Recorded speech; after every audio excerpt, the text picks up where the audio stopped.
Barbie and the Nutcracker. Yeah. So you were saying this is the first Barbie animated movie? Is Bibble? Hey, the wine's not for you, Jack! Bibble is not in existence yet. No!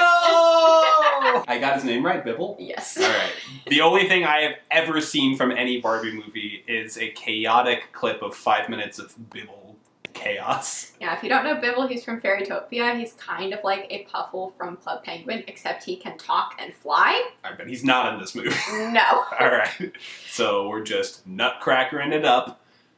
Here we go. Alright, so far we are just over 20 minutes in. We have met Barbie and her ballerina friend, and Barbie's telling the story of this girl who has a family, and then when she sleeps, then she's shrunk down into mouse nutcracker size. So we've got a story in a story in a story. It feels like there's like 3 different layers. Okay, yes. And they're gonna have to resolve the Nutcracker story, and then they're gonna have to resolve this character's personal story, and then they're gonna have to tell Barbie finishing telling this story. Which is just an interesting setup, but Sure. So it does seem very framing narrative, Russian nesting doll situation. that's true. And it's a Russian ballet. Exactly. They thought of everything. There are 3 writers, and they used all 3 of them. They each told one layer of the story. So far, it's enjoyable. Tim Curry as the Mouse King. Every time he speaks, I just chuckle. I'm just like, that's Tim Curry right there. Yep. Damn if the Nutcracker didn't try to murder Tim Curry's character many times. God, I thought the movie was over 5 minutes in. He dropped this textbook on him. It can't end there, though. And no, it obviously didn't. And then that bat. His bat henchman. That spy henchman dude being like, oh, I'm so hungry. I could tell you the news I discovered, but I'm weak. So faint. And then he eats a platter of fruit A 5 times. whole plate. The snow fairy. Is that The right snow term? fairy dance. Snow fairy dance was fun because they're able to, fly around because it's animation. All of it was to melt some ice, which I'm curious how the snow fairies are able to melt. I guess they just They have have control cold over resistance. ice. And I guess they needed to do the dance to charge up their powers or to show off before because they just came. I guess if they just came and they were like, Alakazam, and left, it'd be like, oh, cool, thanks. But now it's like, whoa. Yeah. But also, if you ever watch Barbie movies like The 12 Dancing Princesses or This One Horse, One Lake, one of the things that they do really well is animating ballet dances. That's kind of their prime. Okay. So that is what they do best, and doing dances like the snowflake waltz just shows off their skill. And it's very enjoyable to watch. Yeah. All right. Well, we've got, we're over 20 minutes in. We've got an hour left because it's about an hour, 20 minutes long. Yeah, so more is yet to come. Oh boy. Great! Google it! Major Mint might be my favorite character. The voice actor is clearly having a lot of fun. Oh, yeah. That was my imitation. That was your imitation of him. That's it. I got nothing. I just great to Google it. All right. So most of our heroes, all of our male heroes, are captured in a cage by the Rat King's bat henchmen and carried and flown off the island that they made it to. The fairies come with a swing. Yeah, a swing that they're carrying for Clara, and they safely lift her to safety, leaving Marzipan, the horse, behind on the island forever. The horse just lives there now. To help out even more, as Clara is sneaking through the rat castle, the fairies go and give a rousing speech to the gingerbread townspeople.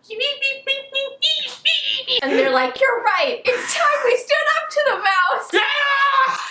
Why weren't these fairies in the battle earlier? They could have stopped so much. Alright, sneaking her way through the palace, Clara makes her way to the cell, goes in, finds it empty, and I think that the little one-way, glass mirror illusion, invisibility thing is pretty cool. Yeah. The shattering of it, not the best animation, but I'm like, oh, that's... The early 2000s, pretty cool. Yeah, it's a pretty cool idea. And then the Nutcracker runs up and hugs Clara. Yeah, she hugs him back. And Captain Candy. Captain Candy. 2 seconds after the hug has occurred, they've broken apart. He's like, It's a hug, dude. Chill. All right. Just finished the movie.